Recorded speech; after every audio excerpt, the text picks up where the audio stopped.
Chap.3, the discussion on the yoga of selfless action, karma yoga. We're discussing the Lord Krishna teaching us the whys and wherefores and how. So we had a good discussion yesterday morning about, could we have help with the microphone, please? Remember? Either one of you.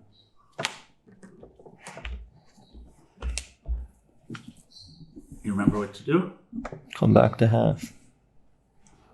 Just below half. No, it was at, yes, right at half. Yeah, that's it. Sorry, you got it. Right at half. It's right here. Sorry. Yes. Let's start with Satchidananda. So there's an English translation of Geeta Dhyanam. It's in, you should have right there. Perfect. You can join. Om. O Bhagavad Gita, by which Arjuna was illumined by Lord Krishna himself, and which was composed of 18 chapters of the Mahabharata by the ancient sage Vyasa. O Divine Mother, destroyer of rebirth, who showers the nectar of oneness upon us. O Bhagavad Gita, my affectionate mother, on thee I meditate. All the Upanishads are the cows. The milker is the cowherd boy, Krishna. Arjuna is the calf. People of purified intellect are the drinkers. The milk is the supreme nectar of the Gita.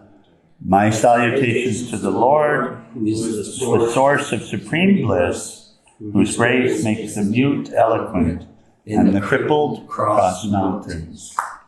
Hari Om Tat Sat.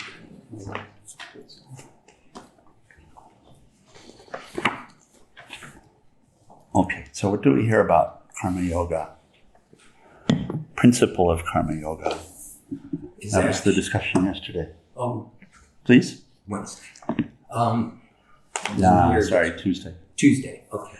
Yeah, yesterday was walking meditation. I forget about the walking meditation. I forget when it's coming. I forget after it's happening. It's okay. I only remember when it's happening. For me, the whole world is the Bhagavad Gita, so. True. It's really true. Oh gosh. Yes, karma yoga action.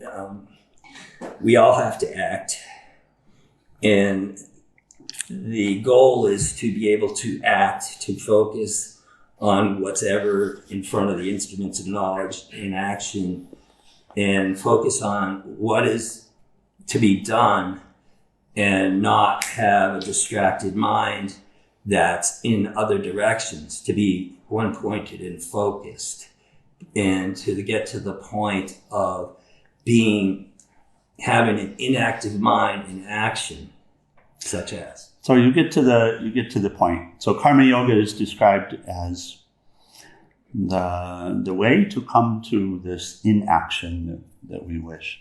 So inaction, action, inaction. That sutra is coming. Okay. And that shloka is coming.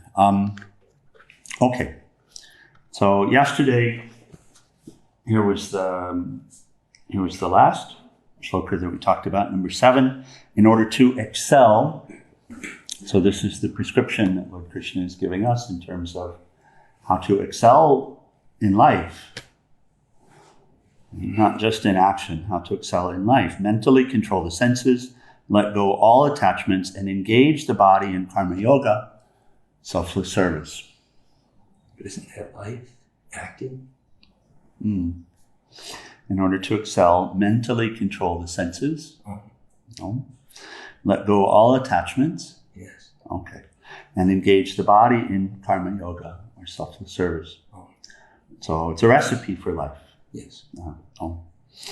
Okay. We continue. Do your duty. Such action is better than doing nothing. If you attempt to renounce all actions, it would be impossible to maintain your body. So he's still on the same point here, which is the idea that we have, oh my God, this, especially right now, it seems like everything's disturbing, everything's jarring, and we want to run away from everything. This is an urge that is felt. And so I want to be quiet. I come to yoga because I want to meditate. I want to be quiet. And the notion that we have about being quiet is you leave me alone. We were discussing this, right? You leave me alone, and that way I can be quiet. Stop asking things of me, and that way I can be quiet. I'll go to a forest, I'll be by myself where no one will disturb me. That's an idea that we'll have. And Lord Krishna is teaching that that's exactly opposite, in fact. That the quiet that we really want is that inner quiet, mental quiescence, right? Quiet of the mind. Yeah, we've been on it. So, and that is not dependent upon what's happening, because what's happening is completely unpredictable. Mental quiescence is only solid when it's undisturbable, regardless of what happens outside. Correct? Okay, so that's what he's teaching about. And he says, in order to reach that state, then one has to act. So and now he's drilling it in. Because it seems so counter to what we believe. It seems so counter to what we believe. We run away in order to experience peace. Even the practice of yoga, when we first come to yoga, we're trying to get away from everything by coming within. When we first come to yoga, we don't have an idea of union. What we're trying to do is separate ourselves, isn't it? Yeah. So separate ourselves from our difficulties, and etc. And it is a practice. But the purpose of it isn't to separate ourselves. The purpose of it is to quiet the mind. And the only way we know if it's working is then to be exposed to what used to disturb us in the past. So here he's teaching how to reach that place. And he says selfless service is the way.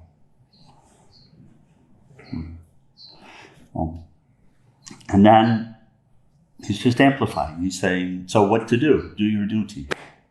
So what to do? Do your duty. Such action is better than doing nothing. So it's more efficacious.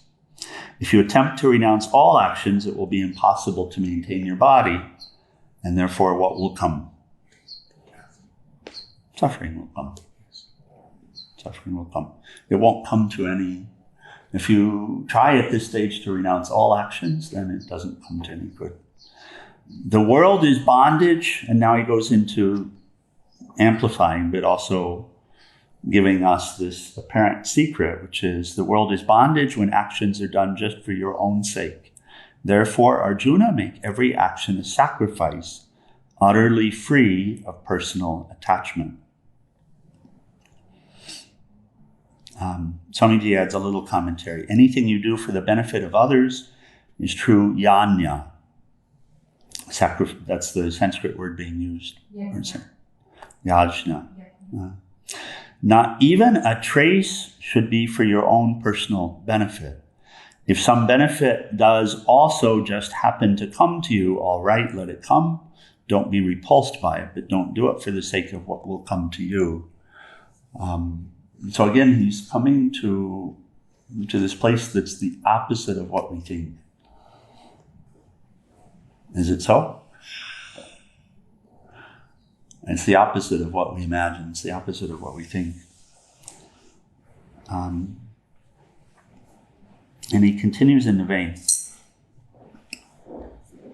and shares this profound wisdom. He says, after creating humankind together with yajna, it's close. The Creator said, through sacrifice you will increase yourself and get everything that you want. through sacrifice, you will increase yourself and get everything that you want.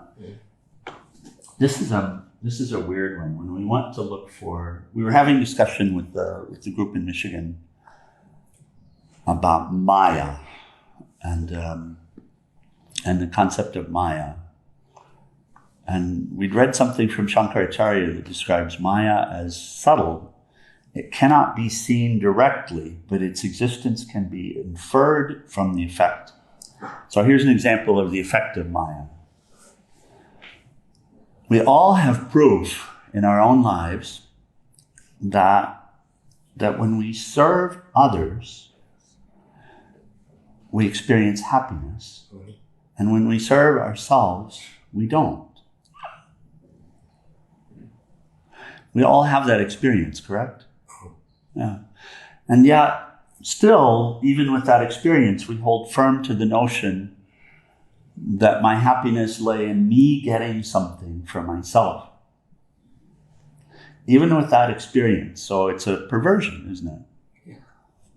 And it will take really looking at it. It will actually really take studying our lives and looking at our experiences and looking at those moments when we were happy and reflecting back on what was that happiness and seeing quiescence of mind and happiness are one.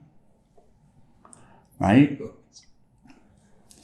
It requires us to, it seems, to go about our lives and discover that I'm not getting that happiness that I expected. I got the $1 million and now I have bupkis, I just want more money. Because I have no happiness to show for it, right? Must be more. Yeah. I got the Maserati. Yeah. I'm not happy. I thought I would be happy. I got the girl. It didn't do it. Now I just have more problems. So this is when the prior shloka where Lord Krishna is saying to do for ourselves is bondage. Because we bind ourselves to the wheel. We get the things. Okay. I get away from anything. Still, no happiness. I did what I wanted to do. And of course, if I'm unsuccessful at what I want to do, then I have to hear the story inside about, well, if you would have been successful, then you would have what you wanted now. Then you would actually be happy. If you would have gotten the growth, then you would be happy now. If you would have made that $1 million, then you would be happy. And most of us, by the way, die with thoughts like this. If only disease. Right. If only I would have done that. If only I would have gotten that job. If only she would have loved me or he would have loved me. If only I would have been able to get away from all of these troublemakers. They kept following me, darn it. If only my child would have lived. If only... So when unsuccessful, then we imagine that our lack of happiness comes from our lack of success. But then if successful and no happiness comes, then there's some idea that will arise about, well, more of that will do it then. Since 1 million didn't do it, then 2 million will do it. Did it do it, Swami? No, dear. That's why we're sitting here in Orange. Very good. That's why I look like a pumpkin. Didn't do it. The car almost did it, though. For a day or two. Until I got scratched. Yeah. And then what to do? Yeah. Get a new one. That's what the mind will say.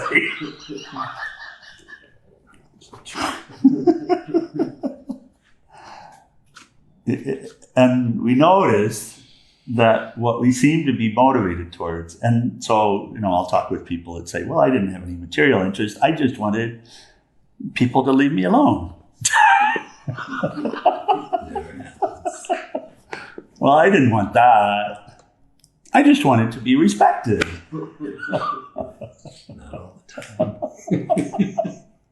I just have a simple, I just want a little place on the ocean. I just wanted the government to fall. I used to do that a lot. Yeah. I wish there was this governmental system or no governmental system. There we go. This economy. There we go. I wanted the police to leave everybody alone. And everybody would be nice then? No. Okay. So, but here Lord Krishna is teaching us the real clue, and we'll pick up from Swami Venkatesananda. In the beginning, same shloka, just a little different translation. In the beginning, the Creator, having created mankind together with sacrifice, said, "By this shall ye propagate, let this be the milk cow of your desires." So by this sacrifice, then you can have what you want. What do you want?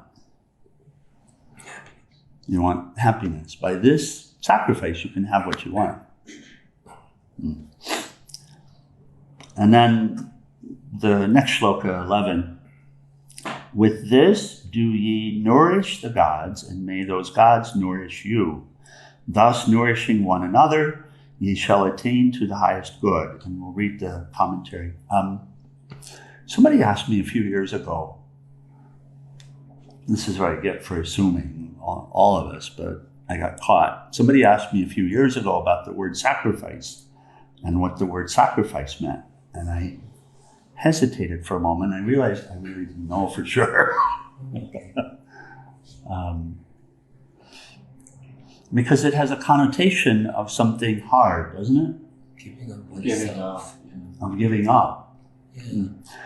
But then he pointed out, and so we discussed it for a moment, the concept of it, and why would we give up something? We would give up something in order to have something better. That starts, by the way, in childhood. We see it right there, correct?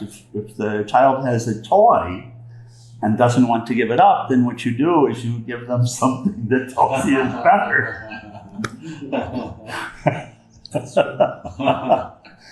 So we'll grasp, we'll hold on to the thing. So the worldly life, whatever it is, we'll hold on to the thing, and we would only give it up for something better, which is a concept of it. But this dear soul said, no, he said, actually, it's the word sacrifice, the English word sacrifice, is from the Greek. It's two words, sacre and fiche. Sacre means sacred, holy. Fiche is to, you may have heard this, fiche is to construct, to make, to construct. So you put the two together, and the word sacrifice actually means to make sacred, or to make holy, to make sacred. And here Swamiji comments on the Sanskrit word, in fact, yajna. So here's what Swamiji says. The spirit of sacrifice was created by God. It is God himself.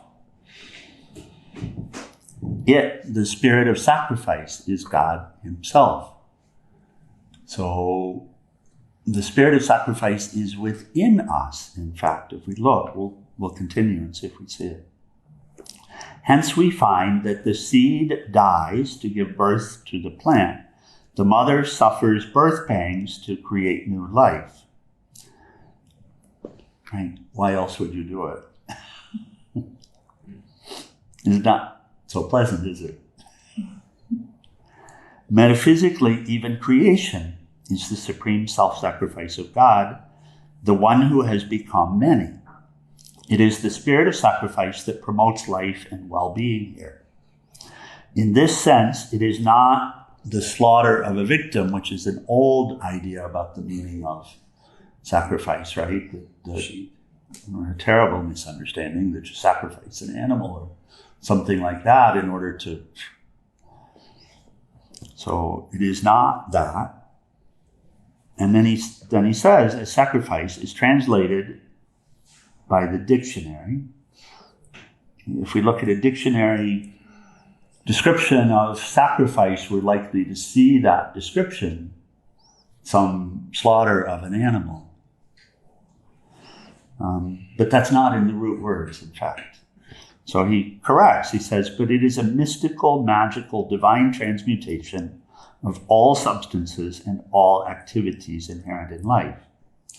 So it is that transmutation of the worldly into the divine. The process by which, so a kind of alchemy, if we can relate to it that way, a kind of alchemy where the lead is turned into gold. And in the same way, a type of alchemy where the action is turned into inaction. So a way to act with a particular motive or particular spirit that's completely selfless, that is an offering to that highest, which is this chemical formula, or this alchemical formula, alchemistry, this alchemical formula that actually converts the action from bondage to freedom, from slavery to liberation, from sorrow to bliss, and actually converts the action through the shifting of the intent and the motive. This is what's being shared. So no longer is it an action for me. Now it's an action engaged in the divine spirit as an offering, and the fruit of it is this transformation. It's an interesting way to look, to see. So he says, mystical, magical transformation. Mystical, magical transformation, where it actually transforms the inner state. We're always looking at the outer and trying to find evidence in the outer, but what we're really seeing is the inner state. If we see a disturbance, we never see it outside. We're seeing it in the inner person, in the inner world, right? And so it transforms that disturbance to non-disturbance. It transforms dis-ease to ease or peace in the inner person. And we actually see it. This is the craziness that we deal with. We actually see it in the moments. We see in the moments when I'm in service that I lose myself, right? And I lose all my troubles and all my cares and all my difficulties. So here the Lord is sharing that this is intentional, that I gave you this. When I created you, humanity, I gave you this. I gave you the way out of this suffering. I gave you the sacrifice together with your creation. And so Swamiji continues on. He says it's this divine transmutation of all substances and of all activities inherent in life. So this transmutation is possible in every single activity through the shifting of the motive and the intent and bringing the full force of this willpower into it. Right? And actually being able to engage in the washing of the dishes as an offering and to be present for it, or the care for the child, or the solving of someone's problem, whatever it is, or the farming, the planting of the seeds, whatever it is, in the same spirit. It's the spirit that's being pointed to, right? It's not the thing that's being done. And this discussion about duty, he's saying, do your duty. Whatever your duty is, do your duty. It's better than not acting at all. And this is why. Because in doing your duty with the proper spirit, then this transmutation occurs. And this alchemy happens. And one loses oneself, and one loses one's troubles, and one loses one's difficulties, and one loses one's anger, one loses one's hatred, and finally one loses one's feeling of being separate, even this. In this, there is no loss, but fulfillment. The fulfillment of a seed growing into a tree, the fulfillment of motherhood, and the fulfillment of all life by the realization of potential divinity. With the sacrifice of self-limitation The self realizes, the little self realizes its oneness with the cosmic being. The drop shines as the ocean in supreme cosmic love. Thus, sacrifice is pure love, in which there is no sin and no sorrow. Which gods do we nourish by sacrifice? If the above injunction is read with the commandment in the Taittiriya Upanishad that we should treat our parents, teacher, and guests as God, it is clear that the God is our neighbor in the Christian sense. In other words, we should all serve one another, and the word yajna, or sacrifice, reminds us that we should not have the slightest trace of selfishness. Our charitable acts should leave no egotistical trace behind, even as ghee poured into fire is totally consumed. We make one another's life miserable here only on account of selfish desires, greed, and inferior motives. When the spirit of self-sacrificing service governs the actions of man, and when he learns to rejoice in the happiness of his neighbors, then we will have paradise on earth and everyone's desires will be fulfilled.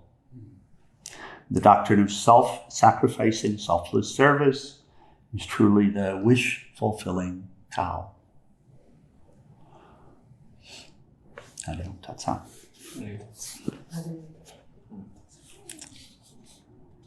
Anything else to share or comments, questions? It's true. It's true. It's true. We get glimpses and then we realize it's true. It makes me think of like having almost like a mindfulness filter of when I have a desire arise, checking with this as the guide. Like, is this for myself? And that because the ego gets really tricky in convincing me it does. that it is selfless when it's actually not. There's some sort of ulterior motive. And It's that very tricksy. and that tendency to do for one's own purpose, limited purpose, is so strong as a tendency. Anything else? Any other? So if you're doing the sacrifice because you know that it leads to this inner transformation, Then is that. Well, thank God that gets lost. then it's lost. Yeah. Thank God. It's interesting. The self-centeredness is so deeply ingrained in this human persona that the masters, in order to convince us to be selfless, tell us it's for your own good. To make it understandable. And it turns out many of us, Swami included, would only do it because we become convinced it's for our own good.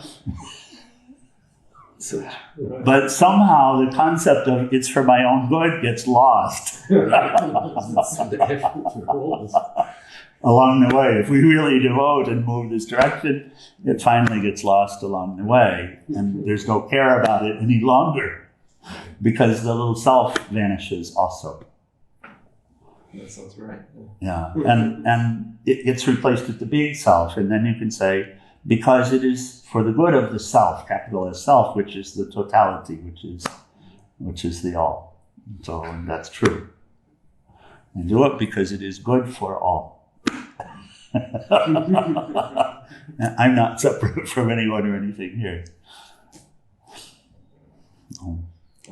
That's the goal, the little self to vanish, the little self to get out of the way. So this is sort of pointing at like always watching intent of why I'm doing it. Always watching the intent. Always watching the intent.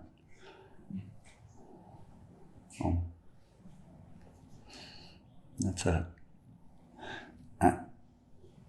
And of course, self-inquiry. Right? The question is, do we have enough experience to see this in action, to see how it's working? And we have so much experience with suffering that generally speaking, we might have enough to draw upon to see, to make the linkage between self-centered action and suffering. I would have argued the point all day long. And I did. Whenever somebody told me something, until finally some switch came. Then it had been enough. Oh, okay. Anything else? Mataji? Oh. Geeta? Okay. Any comment? Anything to say? Oh. Grateful to be here. Thank you. Yeah, happy that you're able to be here. Thank you for joining us. Isn't this all kind of based in fear as far as being selfish? Because in my past, I would have thought you could never have enough money to be really protected from almost like distrust that the universe is going to take care of you. And if I have extra money, then I'll be able to take care of myself. Yeah. And I can't give to others because I have to take care of me because I'll suffer, because there's not enough for, like I just have to protect myself. It's all about protection because of fear. Yes. So you're afraid to give because you need that time, you need that energy to take care of yourself. I'm gonna suffer if I give this stuff away of value. Absolutely. It's a beautiful observation. So self-preservation is always the motive, and thus, interestingly,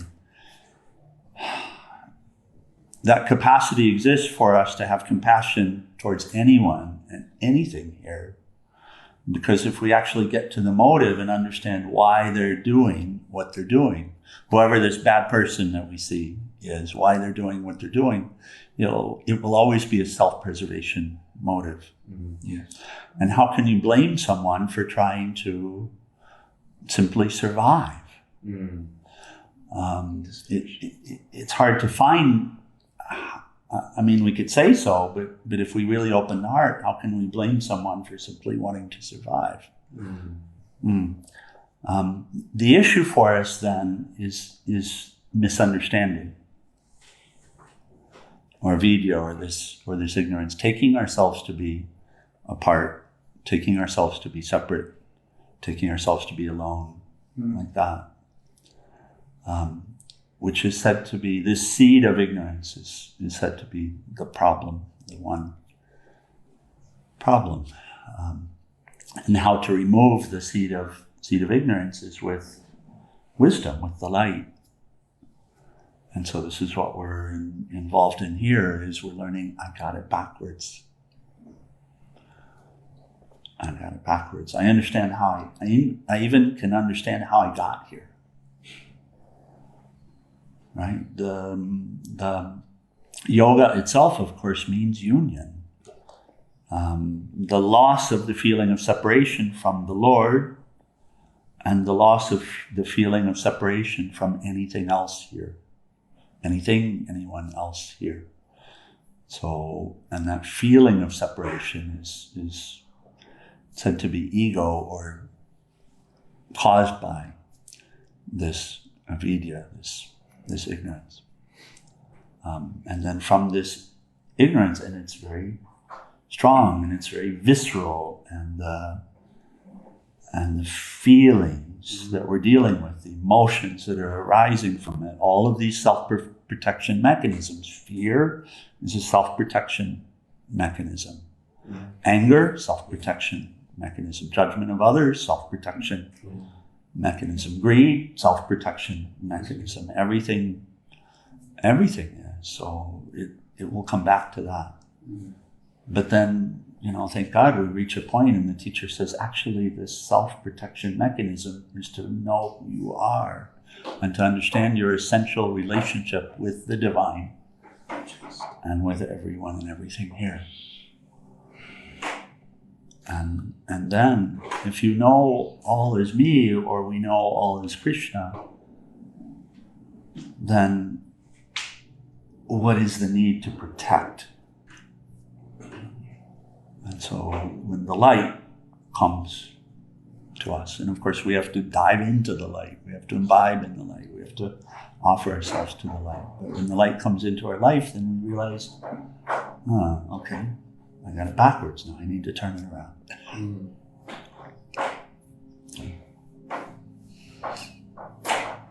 I don't have anything to be afraid of. You and I, Tattvamasi, you and I are one. Lord, I am thine, all is thine. Okay, let's close final prayers and arati. Page 174 in the Kirtan book are the final prayers. These are prayers for peace and protection for all. Traditional Sanskrit mantra. Om.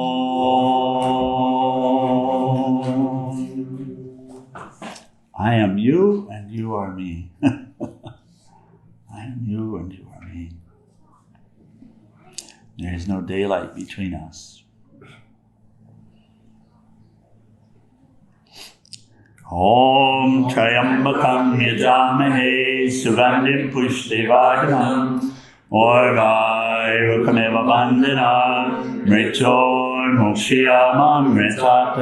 Om Trayambakam Yajamahe Sugandhim Pushtivardhanam Orvai Rukameva Bandhanam Mritor Mokshiyamam Mritat. Om Trayambakam Yajamahe Sugandhim Pushtivardhanam Orvai Rukameva Bandhanam Mritor Mokshiyamam Mritat.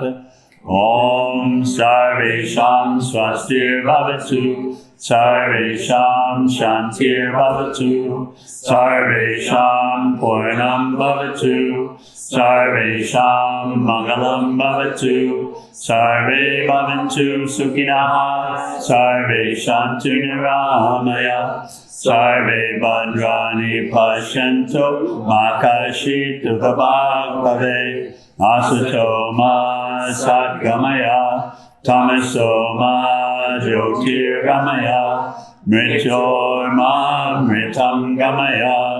Om Purnamida Purnamidam Purnamudashyate Purnasya Purnamadaya Purnameva Vasishate.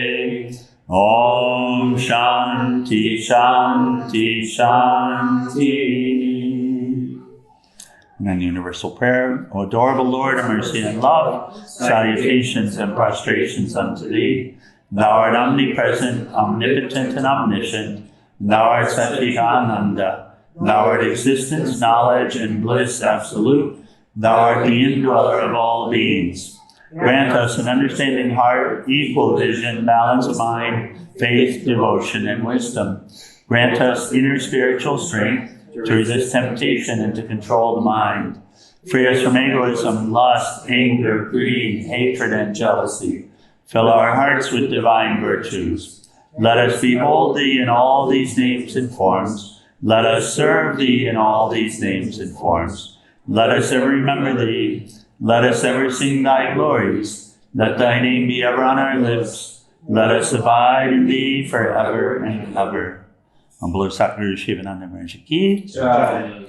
And salutations to all of the masters, the saints and sages of all of the traditions. Jai. Okay, let's rise for our tea.